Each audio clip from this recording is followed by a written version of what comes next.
With us today is musician, singer-songwriter Rick Rock. Rick, thanks for taking the time. Thanks, Joe. Great to be here. Rick, let's go back to Rick the young fella. You're 3 or 4 years old. Before you started strumming a guitar, was there anything else you thought Rick Rock might grow up and have as a different profession than music? I always like woodworking, stuff like that. Working different things with my hands and stuff like that, I think. Craft work. Yeah. So when was the first time you picked up a guitar? I was 8 years old. My uncles, my dad's brothers and that used to have this little jamboree in their house, and they were all country and western, and they had Fender amplifiers and Fender guitars in their living room, and they used to do a little jamming and that. I'm not sure what they were playing, but it was pretty neat. That really fired me up when I was around 8 years old. And I saw the Beatles on TV. That's what really hit me too. Black and white TV with all my cousins. So when did you get your first guitar? I was around 9 years old. I would say I was around 9 years old. And started taking lessons at Chaconi's on Whitehall Street. Right, Chaconi. Can you remember the first song you learned? There was two. I didn't know exactly what I was doing. It was, but I'd get up on a chair in front of the family or so, or like that, or people over that. Get up on a stool or whatever with a guitar and act like I'm playing. I Feel Good, James Brown. Yeah. Wow. And then I think the other one was, well, it's one for the money, two for the show. You know. So it was the Elvis thing too. The Elvis effect. And when was the first band you put together? Yeah, it was, I would think Zodiac would be with Pico brothers, Max and Roman Pico and John Rocca on the Erie Street area. We lived around Erie Street. And we would go into Roman's basement. His father had a photo studio there. And we had just maybe a snare and a hi-hat or so and a couple guitars, and we each got our first electric amplifiers and stuff like that, and just started working on stuff, and that was maybe when we were 12, 13 years old. And what kind of music? What would have been on the song list of songs you were playing? First stuff of I guess who, stuff like that. And who were your big influences back? I know you were still young, but you just had seen it. Yeah, well, all of my brother's albums, and I think was buying albums, my sisters too, and that was, 69 or so, whatever like that. Jimi Hendrix, of course. Led Zeppelin just came out, 69 too, I think, or 69 or 70. And Three Dog Night. And whatever was happening at the time, Janis Joplin, stuff like that. So were you just a guitarist then, or were you a singer as well? Not a singer yet. I was a guitar player, and we put the band together and that. And I was about the third singer of the band, and as time went on, I evolved. Singing more songs and stuff. Working out. Went into a banquet wedding band, Blue Sapphire. And started making money. We were 13 years old, 14 years old, playing banquets and weddings. And that was kind of neat. And pile everything into a car and perform. We all had the same type of nice, shirt and pants and stuff. And that started that there. It just evolved. And I loved jamming with people. Back then, it was a lot of fun. It was just bring people in and see who you worked with and gelled with. So there was a few other different bands, and then Sinbad started, the first Sinbad. And what year would that have been, or how old were you at that time? About 16 years old. 16, 17, we were in high school.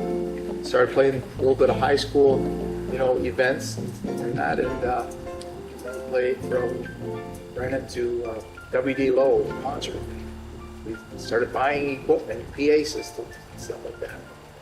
It was quite exciting, And bands back then, it was like we weren't sure of ourselves, and we weren't sure what we were doing. Like, you know, we worked on a couple of originals and stuff, and it seemed like we wanted to break up until we did another gig.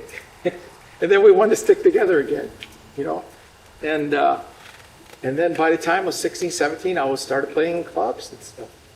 So by Sinbad, were you taking on more of a role as a lead singer at that time? Absolutely, yep. It just, I started working at it, and vocally, and someone didn't want to sing. It was weird back then. It was like, it wasn't that it was a shy thing, just I think people were unsure, you know. It's one thing to sing in front of your parents or sing in front of a couple of friends, but when you're out there, when you get on stage, people freeze up and they just don't have the energy or the guts to perform in front of other people. Absolutely. At 16 years old, that takes a lot of nerve, a lot of self-confidence, and of course it's still building. And it's up. rehearsal. The more you tell young kids today, you know, the more you're prepared, the better you will be, and the better that you'll feel about it. You will do better. Is there one song from the Sinbad era that comes back to mind? We were reaching for the best tunes, you know, back then. In the early 70s, like 1973 was an amazing year for music. I mean, if you look back at all the albums that came out in 1973, and we were just, it was like a kid in a candy store, you know. Everybody was coming out with stuff, from Elton John to whoever, you know. How long was Sinbad together? All through our teens. Good 3-4 years. It was two different Sinbads. Then there was with, we kind of split up the Sinbad. Mark McCabe stayed with me as a bass player and singer too.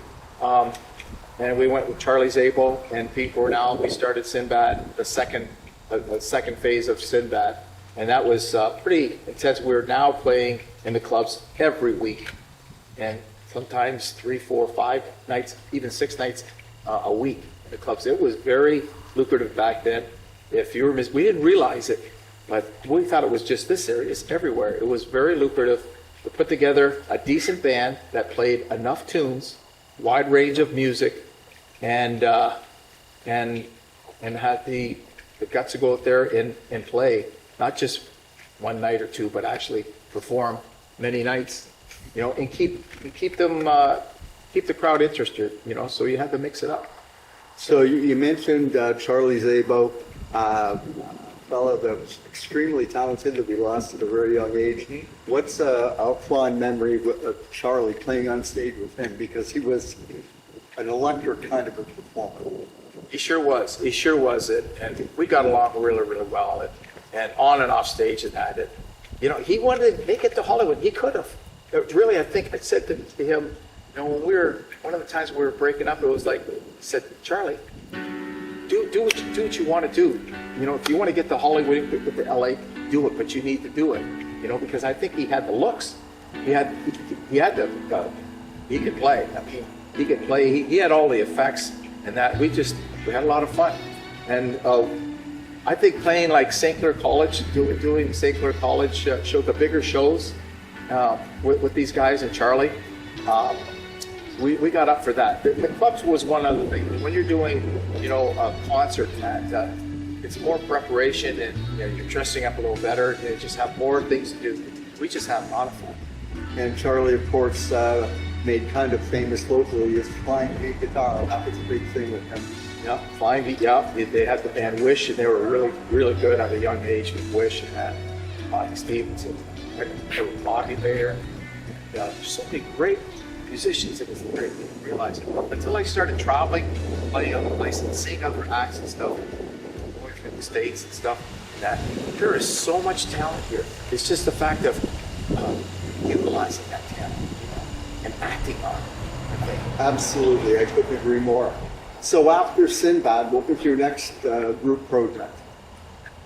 There was Sinbad. Well, we had different variety of things. I started playing with Joe Ponis in a band called City Kids. We were playing in clubs and that, and doing that. And then I was approached by the Palazzolos to put together an original act, and we called it Soldier.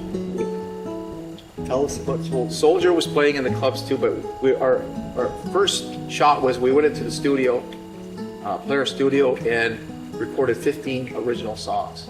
we worked on those songs. First of all, rehearsal, then went into the studio. And we were quite serious about that. And to showcase ourselves as a original act.